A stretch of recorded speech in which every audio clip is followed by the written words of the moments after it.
आज हम डिस्कस करने जा रहे हैं रिवीजन सीरीज का part third. Atomic and molecular physics के लिए हम एटॉमिक सीरीज डिस्कस कर रहे थे, एटॉमिक एंड मॉलिक्यूलर सीरीज। ये जो पीडीएफ फाइल है वो तुम्हें टेलीग्राम ग्रुप पे मिल जाएगी,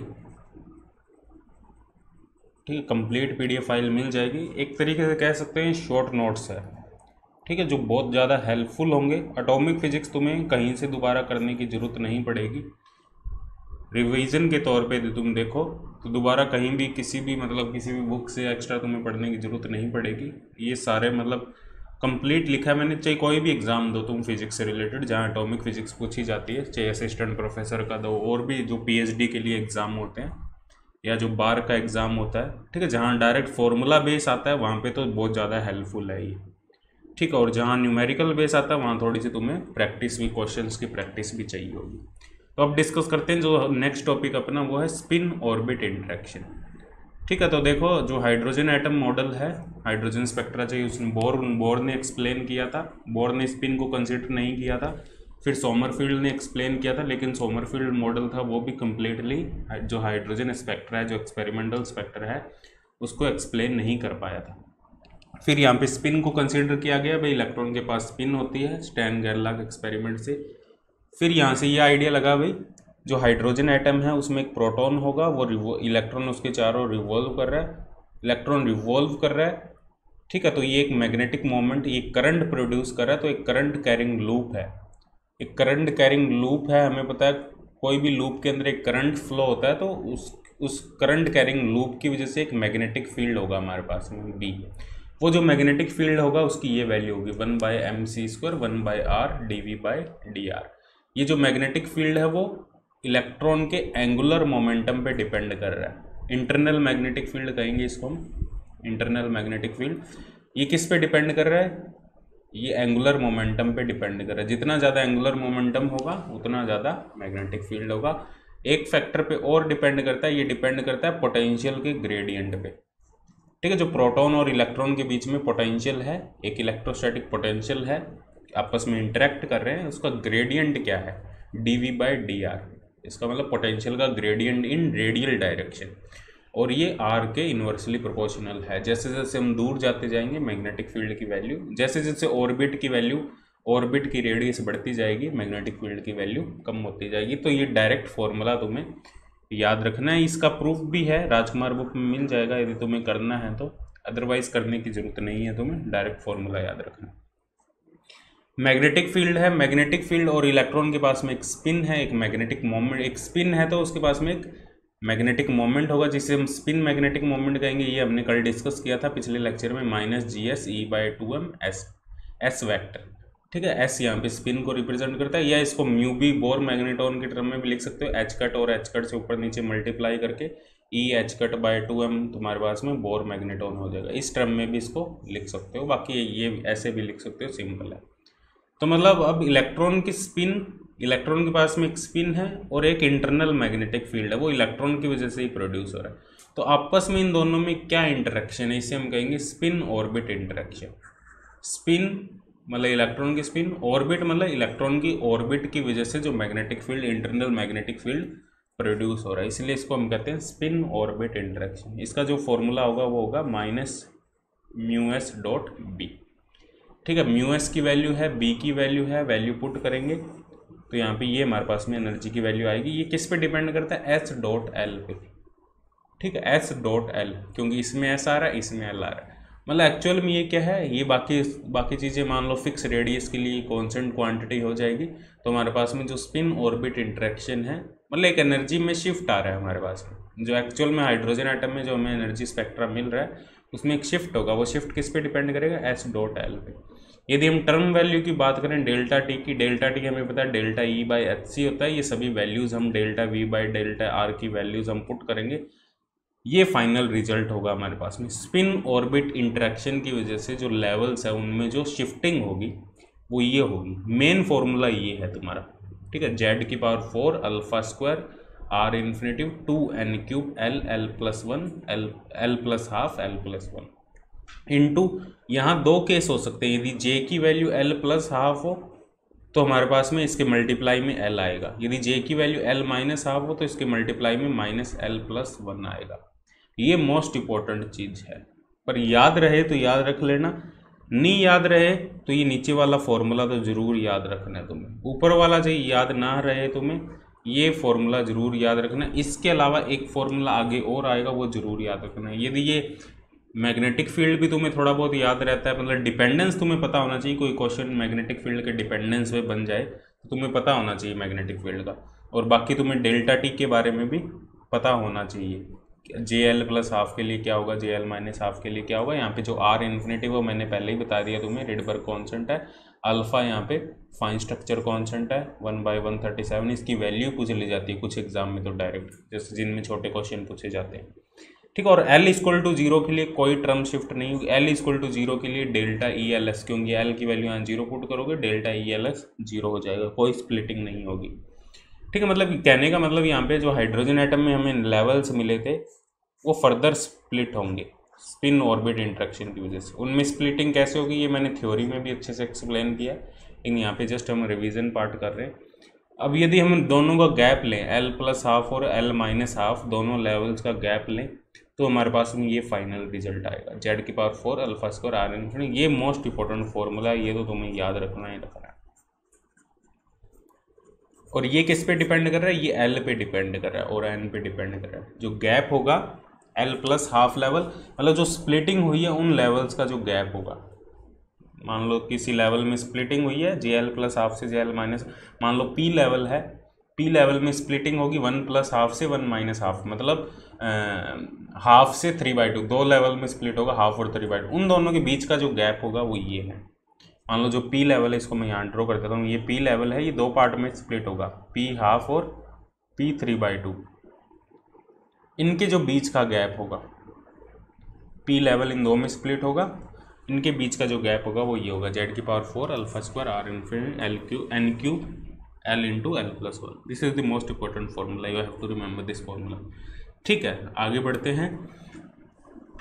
तो स्पिन ऑर्बिट इंटरेक्शन तो हमने कंसिडर कर ली, उसके बाद में रिलेटिविस्टिक करेक्शन जो सोमरफील्ड ने पहले ही बता दी थी, रिलेटिविस्टिक करेक्शन को भी हमने कंसिडर किया है। यहाँ पे हम फाइन स्ट्रक्चर कैलकुलेट करने की कोशिश कर रहे हैं हाइड्रोजन एटम के लिए। ठीक है, आर इन्फिनिटी जेड की power 4 alpha square N cube 3/4n minus 1/l plus half. जो रिलेटिविस्टिक करेक्शन होगी वो एल पे डिपेंड करेगी यहाँ पे, और N total principal quantum number, और एल पे यहाँ पे डिपेंड करेगी। ये तुम्हें याद रखना है। रिलेटिविस्टिक करेक्शन का मतलब है इलेक्ट्रॉन की जो वेलोसिटी है वो रिलेटिविस्टिक वेलोसिटी हमने कंसिडर की है। जो इलेक्ट्रॉन मूव कर रहा है इसकी जो वेलोसिटी बहुत हाई वेलोसिटी है, रिलेटिविस्टिक वेलोसिटी, तो ये हमारे पास टर्म शिफ्ट होगी। ठीक है, यदि हम दोनों को ऐड करें, स्पिन ऑर्बिट इंटरेक्शन टर्म और रिलेटिविस्टिक इंटरेक्शन टर्म दोनों को ऐड करें, तो this is the final term shift. इसे हम कहेंगे फाइन स्ट्रक्चर। ये हो गया हमारे पास में फाइन स्ट्रक्चर, ये तुम्हें याद रखना है, fine structure of hydrogen atom. R infinity Z की power 4 alpha square N cube 3/4n minus 1/j plus half, L की जगह जे आ जाएगा। ठीक है, रिलेटिविस्टिक में ये दोनों को ऐड करके आया है। ठीक है, ऐसा ये जो फॉर्मूला ये मैंने वीडियो में भी करवाया है, दोनों को ऐड करवाया मैंने अलग अलग, और सेम आ रहा था वहाँ पे, देख सकते हो वीडियो लेक्चर में भी। आर इन्फिनिटी जेड की power 4 alpha square N cube 3/4n minus, ये इंपॉर्टेंट फॉर्मूला है, ये तुम्हें याद रखना है। ठीक है, और यहाँ पे जो आर इन्फिनिटी और अल्फा स्क्वायर की जो वैल्यू होती है वो 5.8, ये तुम्हें याद रखना है, पहले भी मैंने बताई है। आर इन्फिनिटी और अल्फा स्क्वायर की वैल्यू होती है 5.84 सेंटीमीटर इनवर्स, ये तुम्हें याद रखना है। ठीक है, यहाँ पे जो जी फैक्टर है ये भी तुम्हें याद रखना है, 1 प्लस जे, पहले भी बताया है मैंने तुम्हें, J plus 1 S plus 1 minus L plus 1 upon 2 J plus 1।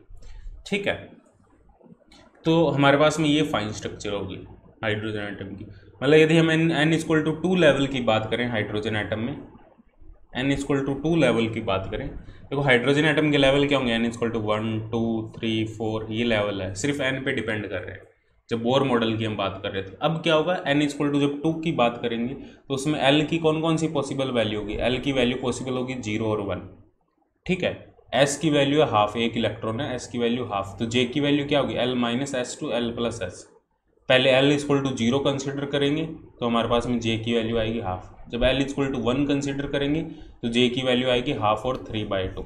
तो इसके लिए स्पेक्ट्रोस्कोपिक नोटेशन क्या होगी हमारे पास में, ये spectroscopic notation 2s+1 xj। 2s+1 की वैल्यू 2 होगी क्योंकि s की वैल्यू हाफ है, 2s half, 2p half, 2p 3/2। ये दोनों लेवल सेम होंगे, मतलब जो n इक्वल टू 2 लेवल है वो दो पार्ट में स्प्लिट हो जाएगा। कौन कौन से दो पार्ट में, एक 2s हाफ और 2p हाफ तो कंबाइन होंगे, और 2p 3/2। n इक्वल टू 2 दो लेवल में स्प्लिट हो जाएगा। इसी तरीके से n इक्वल टू 3 की हम बात करें, जो हाइड्रोजन एटम में n इक्वल टू 3 लेवल है, l की वैल्यू होगी 0 1 2। जब l की वैल्यू 0 रखेंगे, s की वैल्यू हाफ रखेंगे तो j आएगा हाफ। जब l की वैल्यू 1 रखेंगे, s की वैल्यू हाफ रखेंगे तो हाफ और 3/2 दो लेवल आएंगे। जब l की वैल्यू 2 रखेंगे, s की वैल्यू हाफ रखेंगे तो j की वैल्यू आएगी 3/2 और 5/2। तो इनमें से ये दोनों हाफ वाले कंबाइन होंगे, ये दोनों कंबाइन होंगे, ये एक अलग रहेगा क्योंकि यहाँ d 5/2, यहाँ j 5/2, यहाँ j की वैल्यू सेम है, यहाँ j की वैल्यू सेम है। तो मतलब n इक्वल टू जो 3 लेवल है, मान लो ये n इक्वल टू 3 लेवल है, ये 3 पार्ट में डिवाइड हो जाएगा। ठीक है, बात समझ में आई। ये डीजनरेट लेवल है, 2s half, 2p half, 2p 3/2 और 2d 3/2, ये डीजनरेट लेवल है। ठीक है, ये डीजनरेसी एक्चुअल में ये डीजनरेसी नहीं होगी, फाइन स्ट्रक्चर को कंसिडर करने के बाद डीजनरेसी आ रही है, लेकिन एक्चुअल में एक्सपेरिमेंटली देखा गया जो 2s हाफ लेवल और 2p हाफ लेवल है वो आपस में स्प्लिटेड है। यदि तुमने मेरी एटॉमिक एंड मॉलिक्यूलर फिजिक्स की वीडियो देखी होगी तो वहाँ पे मैंने एक्सप्लेन किया, इसे मेटास्टेबल स्टेट कहते हैं हम, metastable state.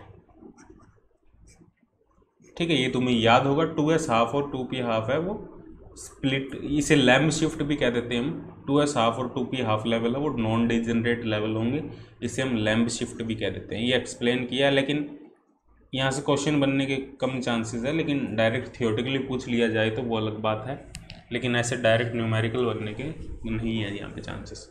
Selection rule for dipole transition, अब जो लेवल स्प्लिट हुए उनमें ट्रांजिशन कैसी होगी उसके लिए सिलेक्शन रूल है। क्वांटम मैकेनिक्स से ये डिराक थ्योरी से आता है, on the basis of Dirac theory. ये हमारे पास में delta L equal to +-1, delta J equal to 0 +-1, but J 0 से 0 ट्रांजिशन है वो पॉसिबल नहीं होगी if delta J equal to 0। ठीक है, तो n इक्वल टू 3 से n इक्वल टू 2 में यदि हम ट्रांजिशन देखें, n equal to 3 level 3 part में स्प्लिटेड है, n equal to 2 level 2 part में स्प्लिटेड है, टोटल 5 ट्रांजिशन होगी। तुम्हें ड्रॉ करने की जरूरत नहीं है, बस याद रखना टोटल 5 ट्रांजिशन होगी यहाँ पे, ये इंपॉर्टेंट है, पूछ लिया जाता है डायरेक्ट। ठीक है, वैसे ड्रॉ करना तो तुम ड्रॉ भी कर सकते हो, बाकी मैंने लेक्चर थ्योरी में भी ड्रॉ किया है इस चीज़ को, बस याद रखना तुम्हें यहाँ पे 5 ट्रांजिशन होगी। तो मोस्ट इंपॉर्टेंट चीज़ ये फॉर्मूला याद रखना है।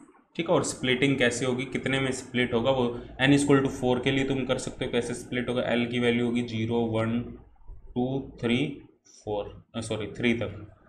s की वैल्यू तुम्हें पता है हाफ, तो j की वैल्यू कैलकुलेट कर लेना, जितनी j की वैल्यू होगी नॉन डिजनरेट, जो डिजनरेसी यहाँ पे कंसिडर करना, उसके बाद में कितने पार्ट में वो स्प्लिट हो रहा है वो तुम देख सकते हो यहाँ पे। ठीक है, आगे बढ़ते हैं। हाँ, यहाँ पे मैंने लिखा भी है, in practice 2p half and 2s half non degenerate, practical में नॉन डिजनरेट होंगे, इन्हें मेटास्टेबल स्टेट भी कहेंगे हम। ठीक है, ये इसे लैम्ब शिफ्ट कहते हैं, लैम्ब शिफ्ट, ये डिस्कस भी किया हमने थ्योरी में। ठीक है, अब हम बात करें पैरिटी की। यहाँ पे पैरिटी ऑपरेटर, जो पैरिटी ऑपरेटर होगा वो कंजर्व ऑपरेटर होगा, हैमिल्टोनियन के साथ इसका जो कम्यूटेशन होगा वो 0 होगा, इसे एक्सचेंज ऑपरेटर भी कह देते हैं हम, एक्सचेंज ऑपरेटर। इसका जो हैमिल्टोनियन के साथ कम्यूटेशन होगा वो 0, किसी भी क्वांटिटी का हैमिल्टोनियन के साथ कम्यूटेशन 0 हो, इसका मतलब वो टाइम इंडिपेंडेंट है, टाइम पे डिपेंड नहीं कर रहा वो जो ऑपरेटर है पैरिटी ऑपरेटर। ठीक है, पैरिटी ऑपरेटर का मतलब है हमारे पास में कोई वेव फंक्शन हो, उसकी दो पॉसिबल वैल्यू हो सकती है यदि हमारे पास में जो पोटेंशियल है वो सिमेट्रिक है। मान लो ये हमारे पास में पोटेंशियल है, इस टाइप का पोटेंशियल है जो ओरिजिन की दोनों तरफ है, +a -a। यहाँ पे वेव फंक्शन की दोनों पॉसिबल वैल्यू हो सकती है। वेव फंक्शन पॉजिटिव में भी कन्वर्ट हो सकता है और नेगेटिव में भी कन्वर्ट हो सकता है। साई इक्वल टू +साई भी लिख सकते हैं इसको, पैरिटी ऑपरेटर ऑपरेट करवाने के बाद साई इक्वल टू -साई भी लिख सकते हैं पैरिटी ऑपरेटर ऑपरेट करवाने को। दो पॉसिबिलिटी है। क्यों दो पॉसिबिलिटी है? क्योंकि हमारे पास में जो प्रोबेबिलिटी डेंसिटी है वो दोनों के लिए सेम है। यदि हम दो स्टेट की बात करें, साई स्क्वायर की वैल्यू +-1 हो सकती है यहाँ। ठीक है, क्योंकि इसका जो स्क्वायर है वो सेम है। स्क्वायर सेम कब हो सकता है, मतलब जो एक वैल्यू प्लस हो एक माइनस हो, दोनों का स्क्वायर करेंगे, +2 ले लो एक -2 ले लो, दोनों का स्क्वायर करेंगे 4 ही आएगा। मतलब प्रोबेबिलिटी दोनों की सेम है, दो स्टेट है, दोनों की प्रोबेबिलिटी सेम है, लेकिन दोनों अलग अलग स्टेट है। यहाँ पे एक प्लस है, पैरिटी ऑपरेटर को ऑपरेट करवाने के बाद एक माइनस में कन्वर्ट हो रही है। जिन पार्टिकल के लिए जो स्टेट है वो प्लस में है, पैरिटी ऑपरेटर ऑपरेट करवाने के बाद, उन्हें हम कहेंगे इंटीग्रल स्पिन और जीरो स्पिन पार्टिकल, जिसमें हमारे पास बोसॉन आ जाते हैं। इन्हें हम कहेंगे फोटोन, ड्यूट्रॉन और अल्फा पार्टिकल। फोटोन के लिए स्पिन 1 होगी, ड्यूट्रॉन के लिए स्पिन 1 होगी, अल्फा पार्टिकल के लिए स्पिन 0 होगी। मतलब इंटीग्रल स्पिन और जीरो स्पिन पार्टिकल बोसॉन, इनके लिए जो पैरिटी है वो पॉजिटिव होगी, या इवन पैरिटी भी कह देते हैं इसको हम, इवन पैरिटी। और जो हमारे पास फर्मियोन है, इसमें साई = -साई आएगा। ठीक है, example electron, neutron, proton, spin half particle. ठीक है, अब मान लो यहाँ पे मान लो दो पार्टिकल है हमारे पास में, दो स्टेट है, एक दो लेवल है हमारे पास में, और दो पार्टिकल है हमारे पास में। इन दोनों पार्टिकलों को हमें फिल करना है। ठीक है, मान लो दोनों पार्टिकल एक पार्टिकल इसमें एक पार्टिकल इसमें। यदि वो बोसॉन पार्टिकल है, ये फर्स्ट लेवल है, ये सेकंड लेवल है। यदि वो बोसॉन पार्टिकल है तो इसके लिए हमारे पास में लेवल को ए बी मान लो, ये ए लेवल है, ये बी लेवल है, पार्टिकल फर्स्ट पार्टिकल सेकंड। अब देखो यहाँ पे यदि बोसॉन पार्टिकल की बात करें तो जो फर्स्ट पार्टिकल है वो ए लेवल में, तो साई A1, दूसरा पार्टिकल है वो बी लेवल में, तो साई B2 आ गया। एक पॉसिबिलिटी और क्या हो सकती है, ये पार्टिकल नीचे आ जाए, ये पार्टिकल ऊपर चला जाए, लेकिन हमें तो नहीं दिखेगा ना ये दोनों, क्योंकि बोसॉन पार्टिकल सेम होते हैं। तो यहाँ पे आएगा plus psi B1, first particle ऊपर चला गया, सेकंड पार्टिकल, तो यहाँ पे दोनों पॉसिबिलिटी है, Sai A1 Sai B2, Sai B1 Sai A2। इसलिए हमने इस टोटल स्टेट होगी टू पार्टिकल की, फॉर बोसॉन पार्टिकल जो टोटल स्टेट होगी वो होगी Sai A1 Sai B2 plus psi B1 Sai A2। और हमने 1/√2 क्यों लिया साइड में, 1/√2 इसलिए लिया है हमने क्योंकि ये स्टेट हमें नॉर्मलाइज करनी है। नॉर्मलाइज करने के लिए हमने 1/√2 ले लिया, मतलब 1/√2 का होल स्क्वायर प्लस 1/√2 का होल स्क्वायर, टोटल हमारे पास में 1 आएगा, टोटल प्रोबेबिलिटी 1 आएगी। ठीक है, इसलिए हमने इसको नॉर्मलाइज करने की, दोनों पॉसिबिलिटी है तो दोनों को लीनियर कॉम्बिनेशन में लिख दिया। कौन कौन सी पॉसिबिलिटी थी, साई A1 साई B2, एक तो ये वेव फंक्शन हो सकता है, एक साई B1 साई A2, ये दोनों पॉसिबिलिटी हो सकती है, दोनों को लीनियर कॉम्बिनेशन में लिख दिया, 1/√2 से मल्टीप्लाई कर दिया, इसका मतलब नॉर्मलाइज कर दिया हमने। यही सेम केस इसे हम कहेंगे सिमेट्रिक वेव फंक्शन, बीच में प्लस आए तो symmetric wave function boson particle के लिए। फर्मियोन पार्टिकल की बात करें, फर्मियोन पार्टिकल में ये जो वेव फंक्शन होगा ये एंटी सिमेट्रिक होगा, यहाँ पे माइनस साइन आएगा। क्योंकि माइनस क्यों आ रहा है, क्योंकि यहाँ पे माइनस है, देखो यदि हम स्टेट चेंज करेंगे यहाँ पे ये वाला माइनस साइन, इसकी वजह से यहाँ पे माइनस साइन आएगा। ये तुम्हें याद रखना है। यहाँ पे साई 1 2 है, बोसॉन के लिए सिमेट्रिक होगा, फर्मियोन के लिए एंटी सिमेट्रिक होगा। अभी हम सिर्फ स्पेस की बात कर रहे हैं, यहाँ पे हम स्पिन की बात नहीं कर रहे। ठीक है, सेम स्टेट में कंसिडर करें, चाहे वो बोसॉन हो चाहे वो फर्मियोन हो। अभी हम सिर्फ स्पिन को कंसिडर नहीं कर रहे, अभी हम सिर्फ स्पेस पार्ट को कंसिडर कर रहे हैं। जो वेव फंक्शन हमारा वो स्पेशल वेव फंक्शन है, स्पेस को कंसिडर कर रहे हैं, पार्टिकल की स्पिन को हम कंसिडर नहीं कर रहे। ये दोनों पार्टिकल सेम स्टेट में हमने ये देखा भाई, जो साई होगा वो 1/√2 Sai A1 Sai B2 plus minus psi B1 Sai A2, ये होगा हमारे पास में वेव फंक्शन। यदि हम दोनों को सेम स्टेट में कंसिडर करें, बोसॉन को भी सेम स्टेट में कंसिडर करें और फर्मियोन को भी सेम स्टेट में कंसिडर करें, अभी हमने स्पिन कंसिडर नहीं की है, तो हम मान लें हमने दोनों बोसॉन और दोनों, हम मान रहे हैं भाई दोनों बोसॉन और दोनों फर्मियोन एक ही स्टेट में है। तो इस केस में क्या होगा, जो बोसॉन वाला वेव फंक्शन है वो तो नॉन जीरो होगा, क्योंकि बीच में प्लस आ रहा है, क्योंकि साई A और साई B दोनों इक्वल हो जाएंगे। ठीक है, जब दोनों को सेम स्टेट में कंसिडर करेंगे, मान लो A स्टेट में कंसिडर कर रहे हैं, B में हम नहीं कर रहे, तो साई A = साई B हो जाएगा। तो इस केस में बोसॉन वाला तो नॉन जीरो होगा और फर्मियोन वाला जो वेव फंक्शन है वो जीरो हो जाएगा। तो मतलब इसका मतलब ये है, हम सिर्फ स्पेस पार्ट को कंसिडर करें, हम सिर्फ स्पेस, इस लाइन को ध्यान से सुनना, यदि हम सिर्फ स्पेस पार्ट को कंसिडर करें तो फर्मियोन को हम एक स्टेट में कंसिडर नहीं कर सकते। ठीक है, क्योंकि उसका वेव फंक्शन जीरो हो जाएगा। मतलब एक स्टेट में एक ही फर्मियोन रह सकता है according to the if fermion doesn't have any spin, we are not considering any spin, तो एक स्टेट में एक ही फर्मियोन रह सकता है, अदरवाइज उसका वेव फंक्शन जीरो हो जाएगा। यही पॉली ने बताया था, poly exclusion principle, wave function should be anti symmetric for fermions. ठीक है, मतलब एक स्टेट में एक ही पार्टिकल रह सकता है। यदि हम स्पिन कंसिडर करेंगे तब वो दो पॉसिबल रह सकते हैं, एक अप एक डाउन। उसके लिए जो पार्टिकल का जो स्पेस वेव फंक्शन होगा वो सिमेट्रिक हो जाएगा।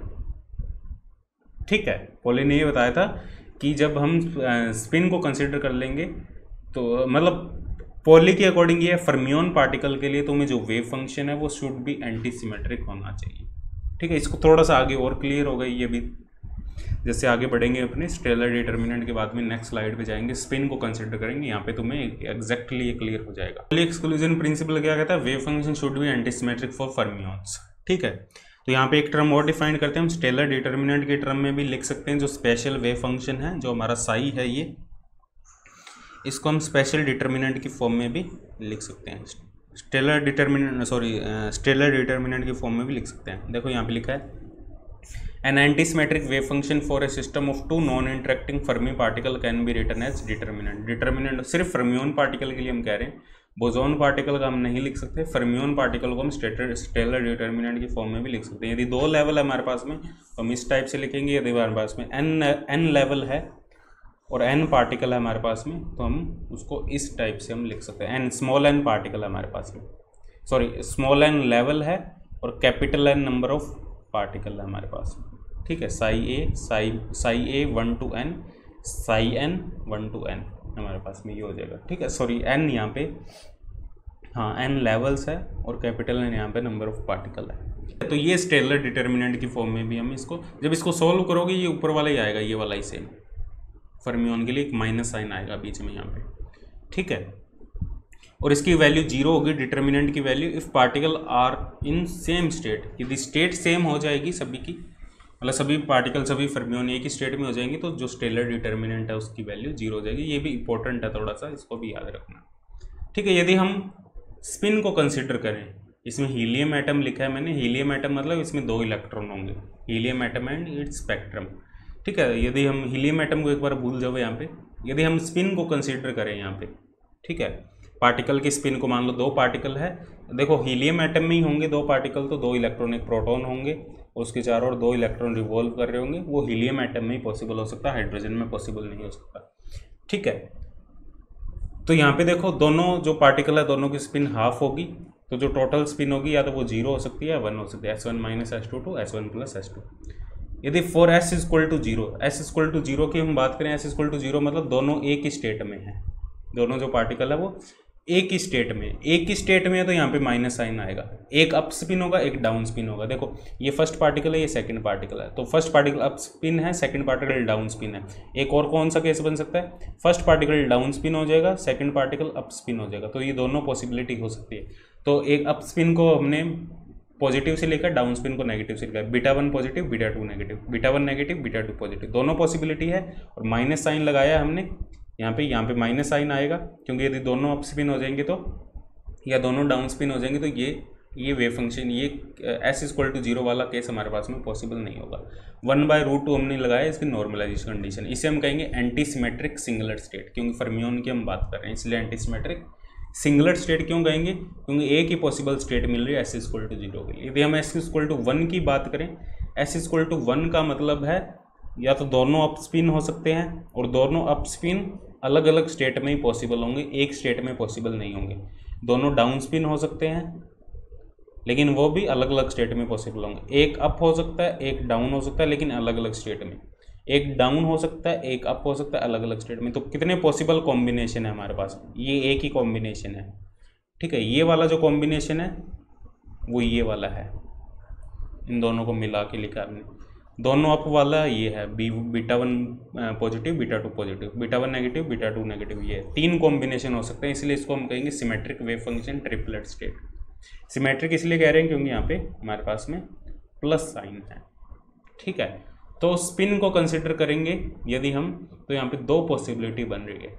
ठीक है, स्पिन हाफ को कंसिडर करेंगे तो सिमेट्रिक वेव फंक्शन होगा, एक एंटी सिमेट्रिक वेव फंक्शन होगा।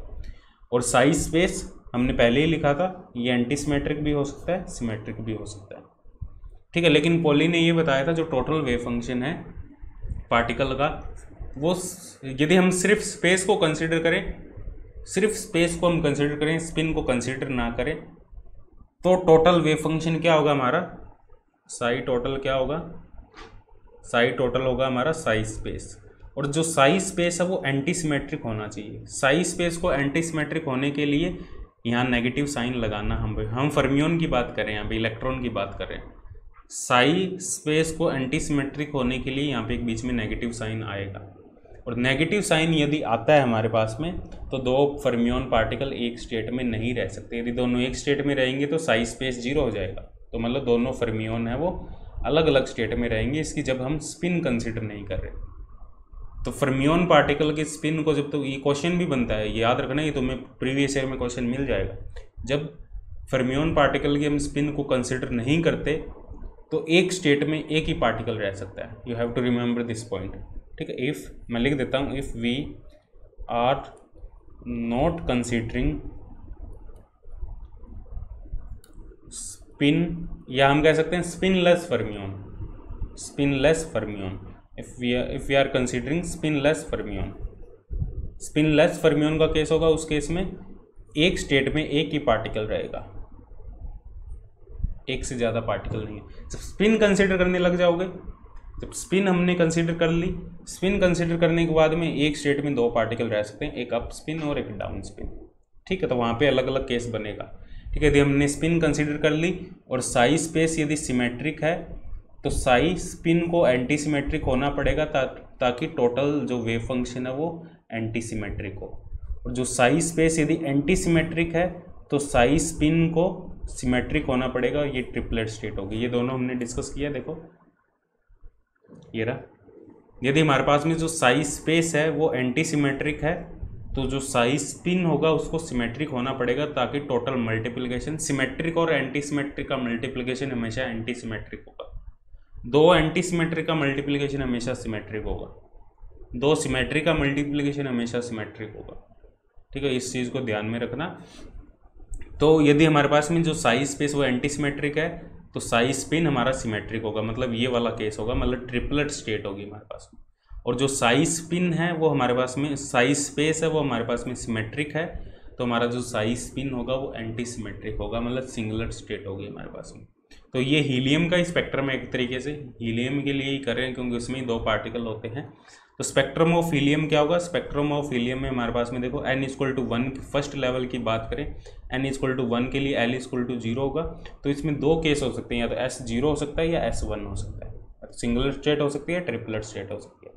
सिंगल स्टेट में J = 0 होगा, S0 है, L0 है तो J0 होगा, तो ये 1s0 स्टेट होगी। S1 है, J1 है, L0 होगा तो 3s1 स्टेट होगी हमारे पास में, ठीक है। ये स्पेक्ट्रोस्कोपिक नोटेशन लिखिए यहाँ पे। S = 0 को हम पैरा हीलियम कहेंगे और S = 1 को हम ऑर्थो हीलियम कहेंगे, ये भी थोड़ा सा याद रखना है। n = 2 के लिए L की वैल्यू 0 होगी, 1 होगी। S0 है, L0 है, J0 होगा, ये स्टेट होगी हमारे पास में। L1 है, J1 है, क्योंकि S की वैल्यू 0 है, L1 है तो J की वैल्यू L + S1 हो जाएगी, तो ये 2p, ये स्पेक्ट्रोस्कोपिक नोटेशन डन 2 1p1 हो जाएगी हमारे। 2 मतलब यहाँ पे ये स्पेक्ट्रोस्कोपिक नोटेशन होती है हमारे पास में 2s + 1 J, आगे n लिख देते हैं। n लिखना वैसे ज़रूरी नहीं है, पर जब लेवल की बात होती है n 1 2 3 की, तब यहाँ पे आगे n लिख देते हैं, इसलिए 2 लिखा है। S = 1 के लिए भी ऐसे ही तुम कर सकते हो। ये जो हीलियम हमारा है स्पेक्ट्रम ऑफ हीलियम होगा। ऐसे ही n = 3 के लिए भी लिख सकते हो, 4 के लिए भी। तो डायरेक्ट कई बार स्टेट पूछ ली जाती है तुमसे ये वाली हीलियम के लिए, ठीक है। तो इसको थोड़ा सा याद रखना, और ये आई होप कि तुम्हें समझ में आया होगा symmetric anti symmetric wave function, ठीक है। यहाँ पे एक क्वेश्चन है, देखो 1s2 स्टेट के लिए हमें वेव फंक्शन लिखना है और 1s2 स्टेट के लिए हमें वेव फंक्शन लिखना है। 1s2 स्टेट का मतलब है दोनों पार्टिकल एक ही स्टेट में है। 1s2 का मतलब दोनों पार्टिकल 1s स्टेट में, दोनों पार्टिकल 1s स्टेट में है तो हमारा जो साइज स्पेस होगा वो सिमेट्रिक होगा, क्योंकि एंटी सिमेट्रिक में तो दोनों इलेक्ट्रॉन की हम बात कर रहे हैं, दोनों इलेक्ट्रॉन एक ही स्टेट में कब रह सकते हैं, जब उनका साइज स्पेस सिमेट्रिक हो। साइज स्पेस सिमेट्रिक होने का मतलब है, साइज स्पेस सिमेट्रिक होने का मतलब है साइज स्पेस की वैल्यू नॉन जीरो है, नॉन जीरो, बीच में प्लस आ रहा है, ठीक है। यदि बीच में प्लस नहीं आएगा तो जीरो हो जाएगा साइज स्पेस, तो दोनों स्टेट में रहेंगे, तो इसलिए हमारा जो साइज स्पेस है वो सिमेट्रिक होगा। 1s 1s Sai 1s Sai 1s 1 2 Sai 1s 1 Sai 1s 2। 1s का मतलब दोनों एक ही स्टेट में है और 1 2 का मतलब दोनों इलेक्ट्रॉन की हम बात कर रहे हैं यहाँ पर। तो जो साई टोटल होगा वो क्या होगा, √2, इसको हमने लिख दिया √2 Sai 1s 1 Sai 1s 2 into spin wave function. जो स्पिन वेव फंक्शन है वो एंटी सिमेट्रिक होना चाहिए यहाँ पे। एंटी सिमेट्रिक क्यों होगा, क्योंकि जो साइज स्पेस है वो सिमेट्रिक है, तो ये मतलब दोनों एक ही स्टेट में, तो ये पॉसिबिलिटी हो सकती है हमारे, एक अप स्पिन होगा तो एक डाउन स्पिन होगा, या एक डाउन स्पिन है तो दूसरा अप स्पिन होगा, ये दोनों पॉसिबिलिटी हमारे पास में हो सकती है। तो ये टोटल वेव फंक्शन है। यदि हम 1s 2s की बात करें, 1s 2s में दोनों पॉसिबिलिटी हो सकती है, यहाँ पे पॉजिटिव भी आ सकता है और यहाँ पे नेगेटिव। जो साइज स्पेस है वो पॉजिटिव भी हो सकता है, नेगेटिव भी हो सकता है हमारे पास में। तो बेसिकली हम नेगेटिव वाला ही यहाँ पे कंसीडर कर लेंगे। यदि हम मान लो दोनों अलग अलग स्टेट में हैं तो मान लो हमने यहाँ पे नेगेटिव वाला, जो साइज स्पेस है हमारा वो एंटी सिमेट्रिक है। दोनों पॉसिबिलिटी हो सकती है हमारे पास में। मान लो हमने ये कंसीडर कर लिया, जो साइज स्पेस है हमारा वो एंटी सिमेट्रिक है, तो हमारा जो साइज स्पिन होगा वो सिमेट्रिक होगा, मतलब यहाँ पे जो स्टेट होगी वो ट्रिपलेट स्टेट होगी, ठीक है। यदि हमारा जो साई स्पेस है वो सिमेट्रिक है तो हमारा जो साई स्पिन है वो एंटी सिमेट्रिक होगा, इसका मतलब हमारे पास में सिंगलेट स्टेट होगी, ठीक है। जो सिंगलेट स्टेट होगी, ट्रिपलेट स्टेट होगी, वो डिपेंड करता है उसका साइज स्पेस क्या वो सिमेट्रिक है या वो एंटी सिमेट्रिक है, ठीक है। इस चीज़ को हमेशा थोड़ा सा ध्यान में रखते हुए चलना। ऐसे क्वेश्चन तुम्हें क्वांटम मैकेनिक्स में भी मिल जाएंगे, प्रीवियस ईयर क्वेश्चन करोगे तो तुम्हें और भी ज़्यादा क्लियर हो जाएगा, और एटॉमिक फिजिक्स में भी ऐसे क्वेश्चन तुम्हें देखने को मिल जाएंगे, ठीक। आगे बढ़ते हैं। आगे है LS एंड JJ कपलिंग, ठीक है। LS एंड JJ कपलिंग का मतलब है यहाँ पे L और S आपस में क्या इंटरेक्शन है और J और J में आपस में क्या इंटरेक्शन, और ये कब वैलिड होंगी, ठीक है। स्पिन ऑर्बिट इंटरेक्शन भी कह देते हैं। मतलब ये LS और JJ कपलिंग जब हम बात करते हैं हाइड्रोजन एटम के लिए हम बात नहीं करते, ये हम बात करते हैं 2 इलेक्ट्रॉन एटम या मोर देन 2 इलेक्ट्रॉन एटम के लिए, ठीक है। जिसमें 2 से, जैसे हीलियम एटम हुआ, लिथियम हुआ, 2 से ज़्यादा इलेक्ट्रॉन, नंबर ऑफ इलेक्ट्रॉन है वो ज़्यादा हो। हाइड्रोजन एटम के तो हमने फाइन स्ट्रक्चर डिस्कस कर ही लिया, वहाँ पे हमने कंप्लीट उसको डिस्क्राइब कर दिया। लेकिन 2 से ज़्यादा इलेक्ट्रॉन आ जाएँ तो हमने अभी डिस्कस किया है, ये 2 से ज़्यादा इलेक्ट्रॉन, 2 इलेक्ट्रॉन हो तो उसके लिए केस सारा हमने डिस्कस किया है, हीलियम एटम, ठीक है। तो LS और JJ कपलिंग, जो टोटल हैमिल्टोनियन होगा 2 इलेक्ट्रॉन सिस्टम में, मान लो एक प्रोटॉन है हमारे पास में और 2 इलेक्ट्रॉन सिस्टम है, ठीक है। हीलियम की हम बात करें यहाँ पे, तो यहाँ पे देखो टोटल जो हैमिल्टोनियन होगा उसमें कौन कौन सी टर्म होगी। उसमें एक तो काइनेटिक एनर्जी टर्म होगी, इलेक्ट्रॉन की जो वेलोसिटी है, किस वेलोसिटी से मूव कर रहे हैं वो इलेक्ट्रॉन सभी के सभी। जो सेकेंड टर्म हो सकती है यहाँ पे वो इंटरेक्शन टर्म हो सकती है, इलेक्ट्रॉन और प्रोटॉन के बीच में क्या इंटरेक्शन है। एक ये इंटरेक्शन एनर्जी टर्म होगी, -I=1 to n, माइनस इसलिए आया क्योंकि पॉजिटिव नेगेटिव है यहाँ पे, Z² आ रहा है, ठीक है। ये इंटरेक्शन एनर्जी टर्म है। एक और टर्म कौन सी हो सकती है हैमिल्टोनियन में, एक रेसिड्यूल एनर्जी टर्म हो सकती है। रेसिड्यूल एनर्जी का मतलब है आपस में इनका एंगुलर मोमेंटम L है वो क्या इंटरेक्शन कर रहे हैं यहाँ पे, इसे हम कहेंगे रेसिड्यूल इंटरेक्शन, या इसे हम कह सकते हैं आपस में दोनों के बीच में एक रिपल्शन है, इसे हम कहेंगे रेसिड्यूल इंटरेक्शन, आपस में दोनों के बीच में एक रिपल्शन है, रिपल्सिव फोर्स है। एक हो सकता है हमारे पास में स्पिन कोरिलेशन, मतलब इन दोनों के पास में स्पिन है तो इन दोनों के आपस में स्पिन है, वो कैसे इंटरेक्ट कर रही है। यदि दोनों पैरेलल है स्पिन तो रिपेल करेंगे, दोनों एंटी पैरेलल है स्पिन तो वो अट्रैक्ट करेंगे, मतलब दोनों स्पिन अपोजिट है तो वो दोनों आपस में इंटरेक्ट करेंगे। तो फोर्थ टर्म ये। फिफ्थ टर्म है स्पिन ऑर्बिट इंटरेक्शन टर्म, मतलब एक का एंगुलर मोमेंटम और दूसरे की स्पिन, दूसरे का एंगुलर मोमेंटम और पहले की स्पिन, मतलब आपस में क्या इंटरेक्शन, इसे हम कहेंगे स्पिन ऑर्बिट इंटरेक्शन। तो 5 टर्म है हैमिल्टोनियन के अंदर 2 इलेक्ट्रॉन सिस्टम या मोर देन 2 इलेक्ट्रॉन सिस्टम में, ठीक है। यदि हम लाइटर एटम की बात करें तो लाइटर एटम में जो स्पिन कोरिलेशन टर्म और रेसिड्यूल टर्म है उनकी जो वैल्यू होगी वो स्पिन ऑर्बिट इंटरेक्शन से काफ़ी ज़्यादा हाई होगी। लाइटर एटम मतलब जिसमें ए की वैल्यू लेस देन 20 हो, ठीक है, उसमें स्पिन स्पिन कोरिलेशन और रेसिड्यूल इंटरेक्शन की वैल्यू, जो लेवल को स्प्लिट करने के लिए जो यहाँ पे रिस्पॉन्सिबल होंगे जो टर्म, वो ये तीन ही होगी, 3, 4 और 5। ये टर्म ही रिस्पॉन्सिबल होगी लेवल को स्प्लिट करने के लिए। ठीक है, यहाँ तक तो हमने बोर मॉडल में कंसिडर किया ही था। n=1 लेवल ये आ रहे थे, n=1, 2, 3। जो आगे फर्दर डिवाइड हो रहे हैं लेवल, वो इन टर्म्स की वजह से हो रहे हैं, residual energy, spin spin correlation, spin orbit interaction. ठीक है, तो स्पिन स्पिन कोरिलेशन टर्म और residual energy term LS coupling में ज़्यादा होगी स्पिन ऑर्बिट इंटरेक्शन की टर्म। इसका मतलब है जो स्पिन ऑर्बिट इंटरेक्शन टर्म है वो एक पर्टर्बेशन का काम कर रही है यहाँ पे, क्योंकि पर्टर्बेशन वही होती है जो स्मॉलेस्ट एनर्जी टर्म हो, दैट इज पर्टर्बेशन। मतलब स्पिन ऑर्बिट इंटरेक्शन यहाँ पे पर्टर्बेशन, जो लास्ट टर्म होगी वो स्पिन ऑर्बिट, मतलब यहाँ पे एलएस कपलिंग होगी। स्पिन ऑर्बिट का मतलब एल और एस में क्या इंटरेक्शन है, इसलिए हम इसको कह रहे हैं एलएस कपलिंग। जो लास्ट में टर्म होगी वो एलएस कपलिंग होगी। सबसे ज़्यादा स्ट्रॉन्ग यहाँ पे स्पिन स्पिन कोरिलेशन होगी। तो पहले स्पिन डिवाइड होगी, एस है, एस की दो वैल्यू होगी 0 और 1। स्पिन के बाद में रेसिड्यूल एनर्जी टर्म आएगी, इसका मतलब एल जो एल है आपस में वो डिवाइड होंगे एल के बेसिस पे। फिर उसके बाद में एल और एस का आपस में एक इंटरेक्शन होगा, स्पिन ऑर्बिट इंटरेक्शन कहेंगे इसे।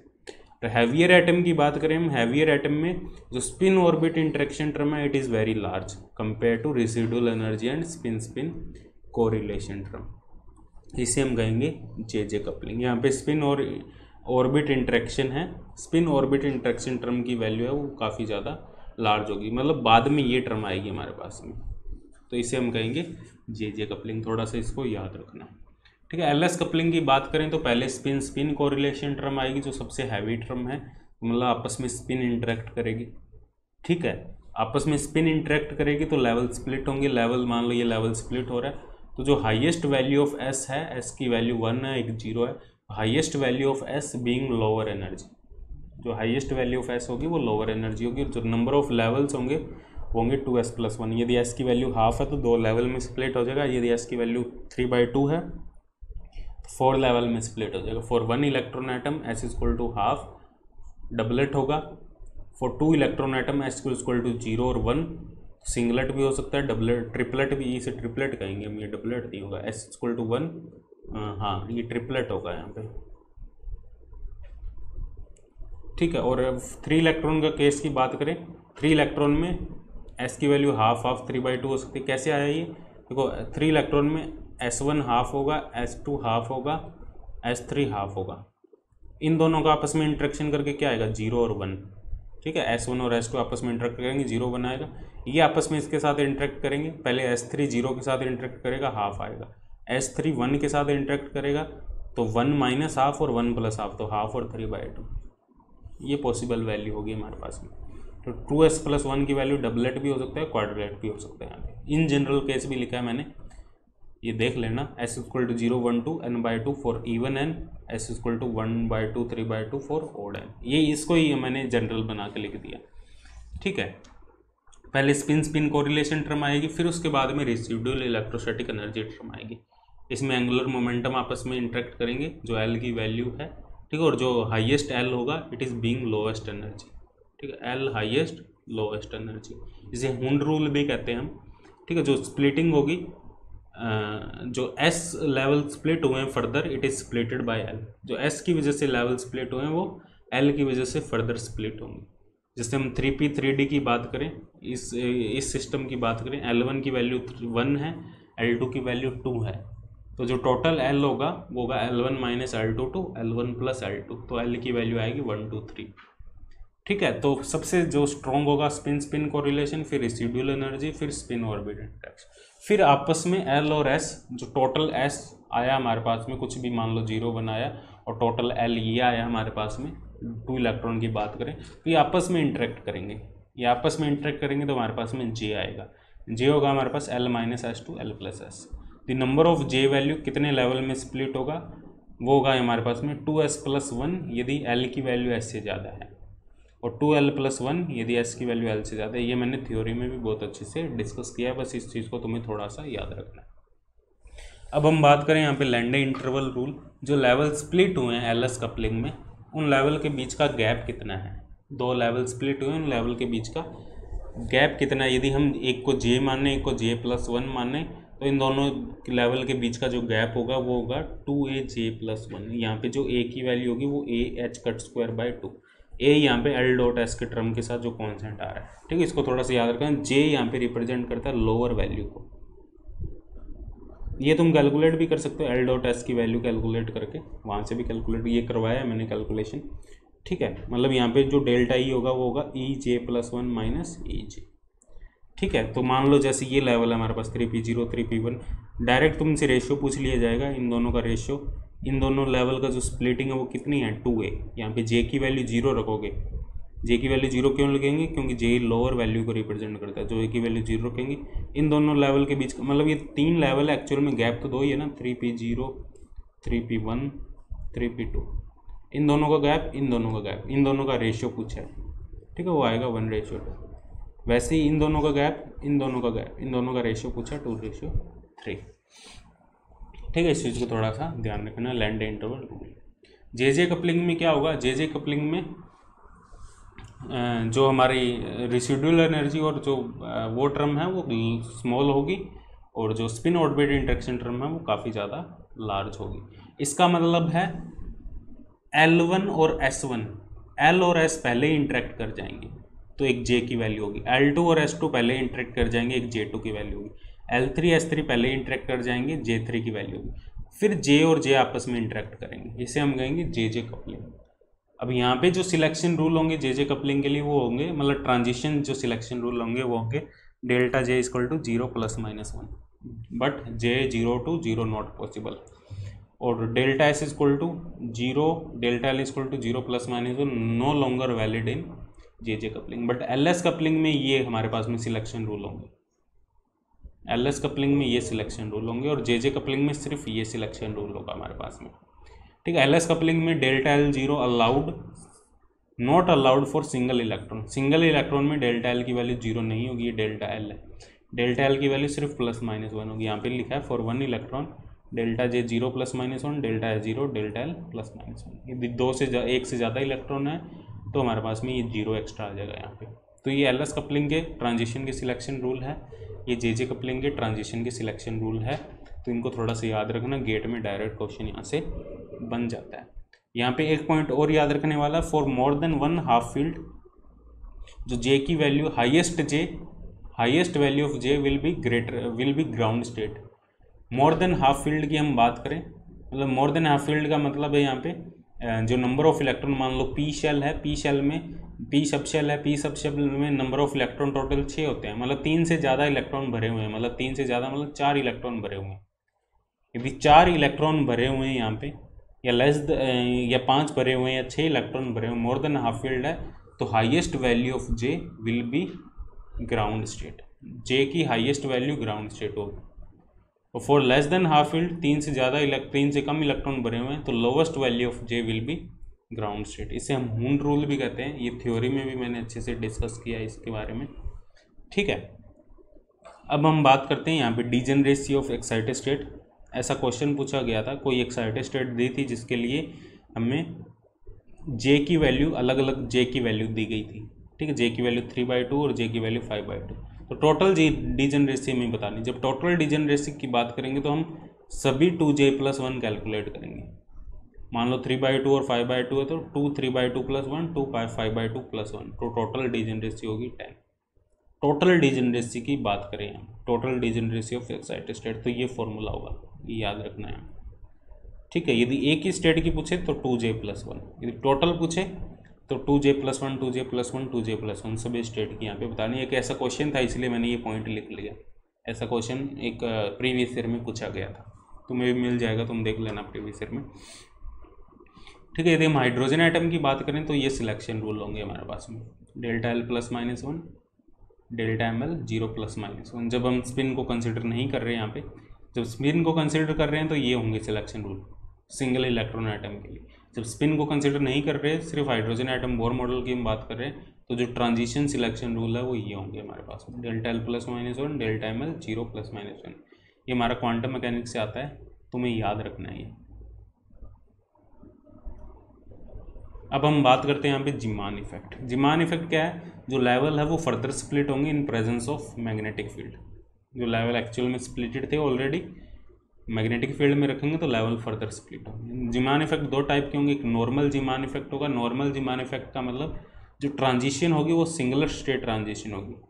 लेवल मैग्नेटिक फील्ड में रखेंगे, स्प्लिट होंगे, स्प्लिट होने के बाद में हमें जो लाइंस मिलेगी, देखो मान लो ये लेवल है, ये स्प्लिट हो रहा है दो पार्ट में, ये लेवल स्प्लिट हो रहा है दो पार्ट में।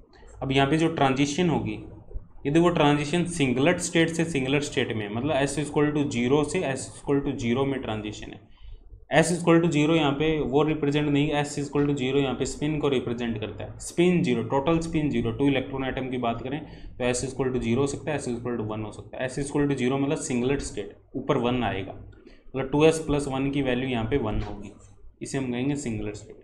एक सिंगुलर स्टेट से दूसरी सिंगुलर स्टेट में ट्रांजिशन है तो इसे हम कहेंगे नॉर्मल जीमान इफेक्ट। मतलब नॉर्मल जीमान इफेक्ट में हमें जो कंपोनेंट मिलेंगे जीमान कंपोनेंट, वो 3 जीमान कंपोनेंट मिलेंगे, एक lambda zero minus delta lambda, एक lambda zero plus delta lambda. ठीक है, मतलब एक पाई कंपोनेंट होगा, 2 सिग्मा कंपोनेंट होंगे। आगे डिस्कस करते हैं इसको। अब जो कंपोनेंट होंगे उनकी जो ओरिएंटेशन वो कैसी होगी, यदि हम मैग्नेटिक फील्ड के परपेंडिकुलर डायरेक्शन में देख रहे हैं, ये मैग्नेटिक फील्ड है जेड डायरेक्शन में, और हम मान लो एक्स डायरेक्शन में देख रहे हैं या वाई डायरेक्शन में हम देख रहे हैं, तो यहाँ पे जो पाई कंपोनेंट होगा that are parallel polarise light, एक लैम्डा जीरो जो कंपोनेंट होगा plane polarise light with electric field parallel to the magnetic field. जो इलेक्ट्रिक फील्ड है वो मैग्नेटिक फील्ड के पैरेलल होगा, जिसे हम पाई कंपोनेंट कहेंगे। और 2 कंपोनेंट और होंगे, वो भी प्लेन पोलराइज लाइट होगी with electric field perpendicular to the magnetic field, उसे हम कहेंगे सिग्मा कंपोनेंट। सिग्मा, ये याद रखना, सिग्मा कंपोनेंट में electric field perpendicular to the magnetic field होंगे, और पाई कंपोनेंट में जो इलेक्ट्रिक फील्ड है वो parallel to the magnetic field होगा, जब हम मैग्नेटिक फील्ड, जो हमारा जो ऑब्जर्वेशन है वो मैग्नेटिक फील्ड के परपेंडिकुलर डायरेक्शन में।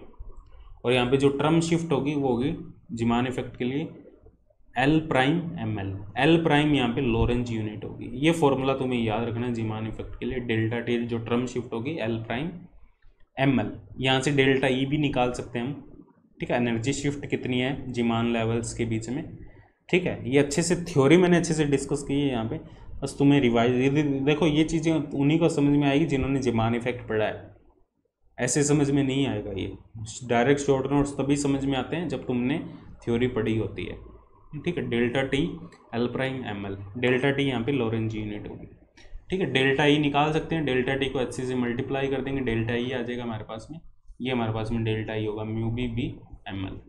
ठीक है, यहाँ से हम फ्रीक्वेंसी डिफरेंस भी निकाल सकते हैं, जैसे लैम्डा जीरो, जैसे लैम्डा डिफरेंस था हमारे पास lambda zero plus minus lambda, वैसे ही फ्रीक्वेंसी डिफरेंस भी निकाल सकते हैं। Delta E by H frequency होती है डेल्टा म्यू, इसे डेल्टा म्यू लिख सकते हैं। Mu naught minus delta mu naught plus delta mu. Mu naught minus delta mu होगा, डेल्टा एम एल प्लस 1 होगा, जब डेल्टा एम एल माइनस 1 होगा तो mu naught plus delta mu होगा। डेल्टा एम एल जब जीरो होगा हमारे पास में, म्यू नोट यहाँ पे जो म्यू नोट होगा यहाँ पे, तो यहाँ पे जो सिलेक्शन रूल है वो है delta M L zero plus minus 1, 0 for pi component plus minus 1 for sigma component. ठीक है, तो यहाँ से ई बाई एम का रेशियो भी निकाल सकते हैं। डेल्टा ई को हम क्या लिख सकते हैं, डेल्टा ई को लिख सकते हैं, यहाँ पे देख सकते हो तुम, म्यू बी बी, सॉरी ये देखो ये था ना डेल्टा टी, एक सेकेंड, डेल्टा टी था E B 4 pi M C into M L. ठीक है, यहाँ से हमने ये निकाल लिया, एच सी से मल्टीप्लाई कर दिया, ये बचा ना हमारे पास में। एम एल की वैल्यू प्लस माइनस 1 हो सकती है, उसको इग्नोर कर दो, प्लस माइनस 1 को हमें सिर्फ डेल्टा म्यू चाहिए, तो एम एल को इग्नोर कर दिया। ई बी एच पोन 4 पाई एम, ये तो है डेल्टा ई, डेल्टा ई है हमारे पास में ई बी एच पोन 4 पाई एम, इसको इग्नोर कर दो एम एल को, क्योंकि या तो 1 होगा या माइनस 1 होगा, हमें सिर्फ उससे मतलब नहीं है।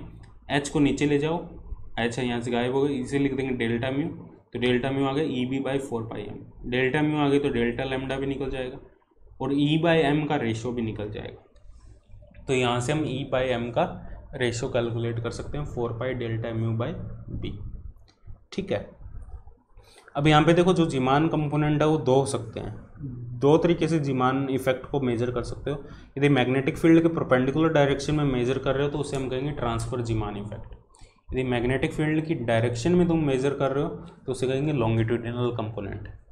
ठीक है, जब मैग्नेटिक फील्ड के परपेंडिकुलर डायरेक्शन में तुम मेजर कर रहे हो तो तीन कंपोनेंट होंगे, एक दो सिग्मा कंपोनेंट होंगे, एक पाई कंपोनेंट होगा। जब मैग्नेटिक फील्ड की डायरेक्शन में मेजर कर रहे हो तो दो कंपोनेंट होंगे, दोनों सर्कुलर पोलराइज लाइट होगी, एक क्लॉकवाइज होगी एक एंटी क्लॉकवाइज होगी। लेकिन ट्रांसवर्स कंपोनेंट में एक पाई कंपोनेंट होगा, दो सिग्मा कंपोनेंट होंगे और वो प्लेन पोलराइज लाइट होगी, और इसमें सर्कुलरली पोलराइज लाइट होगी। ठीक है, इसको याद रखना थोड़ा सा। ये हो गया जो नॉर्मल जीमान इफेक्ट है, वो बेसिकली हमारा लो मैग्नेटिक फील्ड के लिए होगा। यदि मैग्नेटिक फील्ड की वैल्यू लो है तो नॉर्मल जीमान इफेक्ट होगा। अनोमलस जीमान इफेक्ट ये भी लो मैग्नेटिक फील्ड के लिए ही होगा, लेकिन इसमें जो ट्रांजिशन है, जो एक लेवल से दूसरे लेवल में जो ट्रांजिशन है वो मल्टीप्लेट लेवल से होगी, मतलब डबलेट से हो सकती है, ट्रिपलेट से हो सकती है। स्पिन की वैल्यू यहाँ पे 0 नहीं होगी, 1 हो सकती है, 2 हो सकती है, 3 हो सकती है। तो यहाँ पे दोनों हमारे पास में जो डेल्टा टी है उसको याद रखना। जो डेल्टा टी आएगा, ये बाकी चीज़ें तुम्हें इतना देखने की जरूरत नहीं है, जो डेल्टा टी आएगा यहाँ पे कहाँ लिखा होगा मैंने यहाँ पे, जो डेल्टा टी आएगा वो आएगा G L prime M G. वहाँ पे डेल्टा टी क्या था, नॉर्मल में एल प्राइम एम एल था, यहाँ पे आएगा एल प्राइम एम जी, और साथ में जी फैक्टर भी आएगा, ये जी फैक्टर, क्योंकि वहाँ पे जी फैक्टर की वैल्यू 1 थी, इसमें जी फैक्टर की वैल्यू, इसमें भी जी लगा दो लेकिन जी की वैल्यू यहाँ पे 1 होगी, इसमें जी की वैल्यू 1 नहीं होगी, यहाँ पे जी की अलग अलग वैल्यू होगी। ठीक है, इसे हम कहेंगे anomalous Zeeman effect, transition from multiplets level. ठीक है, देखो यहाँ पे लिखा भी है, एस इक्वल टू 0 की हम बात करें तो जे इक्वल टू एल होगा, जी 1 होगा, एस एल इक्वल टू 0 की बात करें जे एस होगा, जी 2 होगा। ये वैल्यू यहाँ से आई है सभी। ठीक है, लार्मर फ्रीक्वेंसी, ये हमारे पास में फॉर्मूला, ये पहले भी डिस्कस किया, लार्मर फ्रीक्वेंसी को E B by 2m into G. तो डेल्टा ई को हम लार्मर फ्रीक्वेंसी के टर्म में भी लिख सकते हैं, बाकी यहाँ से तुम कैलकुलेट कर सकते हो, बस ये फॉर्मूला याद रखना डेल्टा टी का। डेल्टा टी से डेल्टा ई कैलकुलेट कर सकते हो तुम। डेल्टा ई क्या आएगा, डेल्टा टी को एच से मल्टीप्लाई कर दो। ठीक है, अब यहाँ पे एल प्राइम की वैल्यू याद रखना, E B by 4 pi M C, M J H C. इसको लार्मर फ्रीक्वेंसी के टर्म में भी लिख सकते हो, ओमेगा इंटू जे जेड, ये लार्मर फ्रीक्वेंसी के टर्म में आ जाएगा। जे जेड यहाँ पे एम जे एच क्रॉस होगा, जे जेड का मतलब है एम जे एच क्रॉस। ठीक है, जे जेड यहाँ पे है एम जे एच क्रॉस। ठीक है, इस चीज़ को थोड़ा सा ध्यान में रखना। बस लार्मर फ्रीक्वेंसी के टर्म में भी हम इसको रिप्रेजेंट कर सकते हैं, वो तुम नोट्स में इसमें देख लेना, इसको सॉल्व कर लेना। लार्मर फ्रीक्वेंसी ओमेगा से लिखते हैं, ओमेगा इंटू जे जेड हमारे पास डेल्टा ई हो जाएगा, वो इस फॉर्मूले से निकल के आ जाएगा तुम्हारे पास में। ठीक है, तो यहाँ पे जो नॉर्मलस जीमान इफेक्ट है, मान लो हमारे पास में ये लेवल है मैग्नेटिक फील्ड में, 2p3/2 जो लेवल है वो कितने पार्ट में स्प्लिट हो जाएगा। जे की वैल्यू यहाँ पे 3/2 है, तो एम जे की वैल्यू कितनी होगी, -3/2 -½ +½ +3/2, 4 पार्ट में डिवाइड हो जाएगा। 4 में डिवाइड कर दिया इसको हमने। 2p½ 2 पार्ट में डिवाइड हो जाएगा, 2s½ 2 पार्ट में। वैसे तो यदि हम मैग्नेटिक फील्ड में इसको नहीं रखते हैं तो हमारे पास में सिर्फ 2 ही लाइन बनती है, एक D1 लाइन एक D2 लाइन। D1 लाइन मतलब यहाँ पे 2p3/2 से 2s½ में ट्रांजिशन, इसे D1 लाइन कहेंगे। 2p½ से 2s½ में ट्रांजिशन D2 लाइन कहेंगे। और जब इसको मैग्नेटिक फील्ड में रखेंगे तो हमारे पास में इतनी लाइन बनेगी। D1 लाइन है वो 4 कंपोनेंट में डिवाइड हो जाएगी, D2 लाइन है वो 6 कंपोनेंट में डिवाइड हो जाएगी, जिसे Zeeman component anomalous Zeeman effect कहेंगे। ये देखो D1 लाइन 4 लाइन में कन्वर्ट हो जाएगी, 2 पाई 2 सिग्मा। D2 लाइन है वो 6 लाइन में कन्वर्ट हो जाएगी, 2 पाई और 4 सिग्मा। ये ट्रांजिशन रूल होंगे यहाँ पे। ठीक है, इसको थोड़ा सा, ये इंपॉर्टेंट है D1 और D2 लाइन, इसको थोड़ा सा याद रखना। पास्शियन बैक इफेक्ट में क्या होगा, जब हम मैग्नेटिक फील्ड को स्ट्रॉन्ग करते जाएंगे तो एक टाइम ऐसा आएगा जो एनोमलस जीमान इफेक्ट है वो नॉर्मल जीमान इफेक्ट में कन्वर्ट हो जाएगा। Anomalous Zeeman normal Zeeman effect में क्यों कन्वर्ट होगा, क्योंकि जो एलएस कपलिंग है, जो एलएस इंट्रैक्शन है वो वीक हो जाएगी और एल और एस आपस में इंडिपेंडेंटली बिहेव करेंगे। ठीक है, नॉर्मल जीमान मतलब पास्शियन बैक का मतलब बैक नॉर्मलस से दोबारा नॉर्मल में कन्वर्ट हो गया। ठीक है, क्योंकि एल एस कपलिंग है, वो जो बंधे हुए थे एल और एस वो आपस में अलग अलग हो जाएंगे। ये मैंने अच्छे से एक्सप्लेन किया थ्योरी में। Gap of Zeeman level greater than L S fine structure gap, इसमें ये हो सकता है जो जीमान लेवल का गैप है वो एल एस जो गैप है उनसे काफ़ी ज़्यादा हाई हो जाएगा, तो एल एस गैप हमें दिखेगा ही नहीं। एक्चुअल में हम कह सकते हैं जो एल एस का गैप हमें पहले दिख रहा था एल और एस के आपस में इंट्रैक्शन की वजह से हमें लेवल्स की स्प्लिटिंग दिख रही थी, वो स्प्लिटिंग हमें नहीं दिखेगी क्योंकि जीमान लेवल का गैप बहुत ज़्यादा हाई हो जाएगा स्ट्रॉन्ग मैग्नेटिक फील्ड के केस में। ठीक है, तो यहाँ पे जो डेल्टा टी होगा वही होगा M L plus 2 M S into M L plus 2 M S into L prime, यही याद रखने तो। ठीक है, यहाँ पे जो स्प्लिटिंग नंबर ऑफ लेवल्स होंगे वो ये होंगे 2l plus 1 into 2s plus 1, यहाँ पे 2j प्लस 1 नहीं होगा, 2l plus 1 into 2l plus 1। P level की बात करें, 2p लेवल की बात करें, p की वैल्यू हमारे पास में l की वैल्यू 1 होगी और s की वैल्यू हाफ होगी, तो ये 6 लेवल में स्प्लिट हो जाएगा।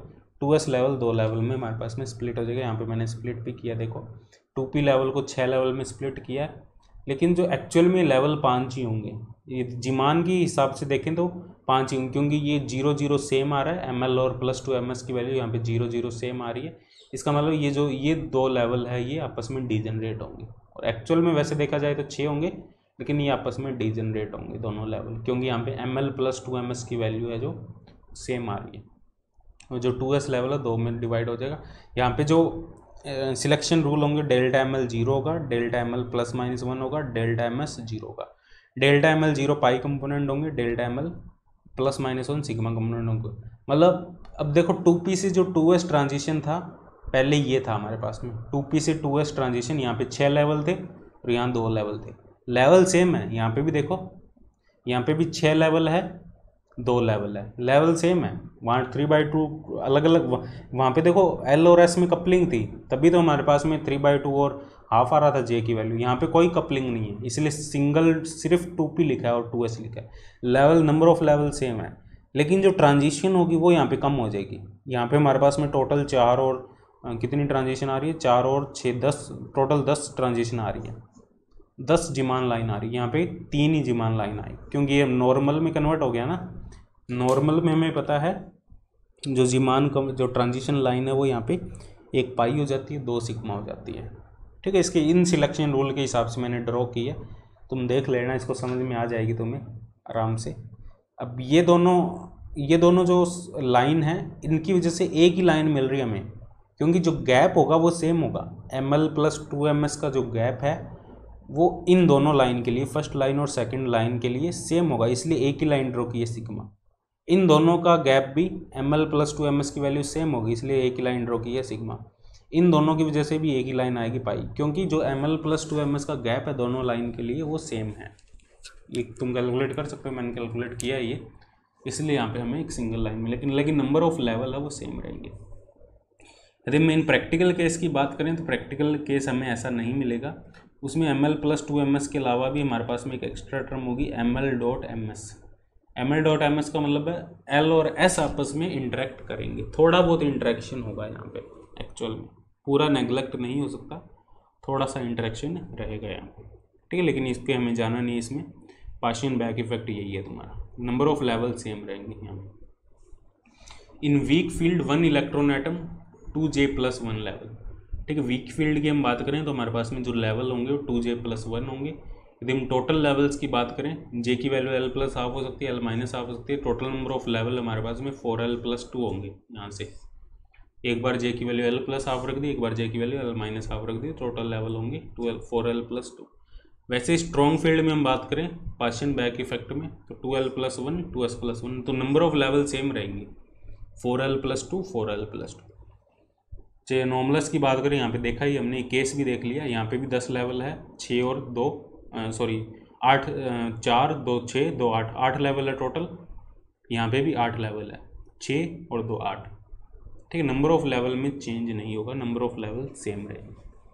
ठीक है, बात समझ में आई यहाँ तक। ये फॉर्मूला बहुत इंपॉर्टेंट फॉर्मूला है, याद रखना नंबर ऑफ लेवल्स का। अब हम बात करें यहाँ पे एग्जाम्पल ऑफ जीमान इफेक्ट। ये मान लो ट्रांजिशन की हम बात कर रहे हैं 1f3 से 1d2, ये सिंगलेट ट्रांजिशन है। देख क्योंकि 2s+1 की वैल्यू 1 है यहाँ पे, 2s+1 की वैल्यू 1 है, मतलब s की वैल्यू हाफ है, s की वैल्यू 0 है, s की वैल्यू 0 मतलब सिंगलेट ट्रांजिशन है, मतलब ये नॉर्मल जीमान इफेक्ट है। नॉर्मल जीमान इफेक्ट के लिए फॉर्मूला हमें पता है delta T L prime M N. Selection rule भी हमें पता है, और हमें नंबर ऑफ लेवल में भी हम स्प्लिट कर सकते हैं, कितने लेवल में स्प्लिट होगा। ठीक है, एल की वैल्यू 3 है तो ये 7 लेवल में स्प्लिट होगा, एल की वैल्यू 2 है तो 5 लेवल में, ऊपर 7 लेवल आएंगे, नीचे 5 लेवल आएंगे। ठीक है, आपस में ट्रांजिशन होगी, जब ट्रांजिशन होगी इस रूल के अकॉर्डिंग 3 लाइन मिलेगी, 1 पाई 2 सिग्मा। ठीक है, क्योंकि नॉर्मल ट्रांजिशन है। 2d 3/2 और 2p हाफ की बात करें तो ये डबलेट होगा, इसमें जो डेल्टा टी होगा वो ये होगा, क्योंकि ये नॉर्मल जीमान इफेक्ट है, G M J L prime. तो लेवल्स को स्प्लिट कर देना जे के अकॉर्डिंग, 2j+1 2j+1, ये सिलेक्शन रूल है। तो इसमें 2 पाई कंपोनेंट आएंगे, 2 सिग्मा कंपोनेंट आएंगे। ये ट्रांजिशन से ही हमें पता लगेगा, कोई डायरेक्ट फॉर्मूला नहीं है कंपोनेंट कैलकुलेट करने का, या तो तुम याद रखना या ट्रांजिशन बना के देखना। बनाओगे टाइम लग जाएगा, तो याद रख लो तो ज़्यादा अच्छा है, क्योंकि यही रिपीट होते हैं। जो एक्स्ट्रा कुछ नहीं देगा तो लास्ट में ट्राई करना है इस क्वेश्चन को, मतलब कुछ अलग सा आ गया ट्रांजिशन जो तुम्हें याद नहीं है, जो तुम बना नहीं सकते, लास्ट में ट्राई करना। 2d 5/2 और 2d 3/2 की बात करें तो ये भी डबलेट है, मतलब अनोमलस जीमान इफेक्ट होगा। यहाँ पे टोटल 12 कंपोनेंट होंगे, 4 पाई कंपोनेंट होंगे, 4 सिग्मा कंपोनेंट होंगे। कैसे इनको ड्रॉ किया, पहले ये 2d 5/2 के लेवल ड्रॉ कर लिए। कितने लेवल होंगे, 2j+1, 2 × 5/2 + 1, 6 लेवल होंगे, तो 6 लेवल में स्प्लिट कर दिया। और 2d 3/2 को 4 लेवल में स्प्लिट कर दिया। आपस में ट्रांजिशन देखी इस रूल के अकॉर्डिंग, डेल्टा एम जे 0 ± 1 के अकॉर्डिंग। ठीक है, ट्रांजिशन देखने के बाद ये हमारे पास में टोटल लाइन्स आएगी। डेल्टा एम जे 0 में 4 लाइन आएगी, एम जे +1 में 4 लाइन आएगी, एम जे -1 में 4 लाइन आएगी, टोटल 12 कंपोनेंट होंगे। इसी टाइप से हमारे पास में ये केस है 3p0 1 2 3s1, इसमें तीनों अलग अलग है। 3p0 से 3s1 देखेंगे पहले, 3p1 से 3s1 देखेंगे, 3p2 से 3s1 देखेंगे। इन सिलेक्शन रूल के अकॉर्डिंग हम देखेंगे। तो इस फर्स्ट केस में हमारे पास में 3 लाइन आएगी, सेकंड केस में हमारे पास में 6 लाइन आएगी, थर्ड केस में हमारे पास में 9 लाइन आएगी, टोटल 18 लाइन आएगी। ठीक है, याद रख लेना थोड़ा सा। एक केस ये है हमारे पास में, इसमें 9 लाइन आएगी टोटल, एक 3d 3p2 है, इसमें 15 लाइन आएगी। ये तुम थोड़ा सा याद रख लेना। ठीक है, यहाँ पे मैंने बनाए, ये याद रख लेना, क्योंकि वहाँ पे तुम बना के फिर नंबर ऑफ लाइंस कैलकुलेट नहीं कर सकते, तो थोड़ा सा याद रख लेना इनको। इनमें से कोई आ जाए तो ठीक है, नहीं आए तो फिर लास्ट में ट्राई करना है ऐसे क्वेश्चन को। ठीक है, बाकी जीमान इफेक्ट के प्रीवियस ईयर के क्वेश्चन ट्राई करना, तुम्हें आइडिया लग जाएगा कैसे क्वेश्चन आते हैं। चलो, जो बाकी है वो अपने नेक्स्ट क्लास में डिस्कस करेंगे। जीमान इफेक्ट का तुम्हारे यहाँ तक कंप्लीट हो गया। ये जो नोट्स है तुम्हें टेलीग्राम ग्रुप में मिल जाएंगे, टेलीग्राम ग्रुप ज्वाइन कर लो। ठीक है।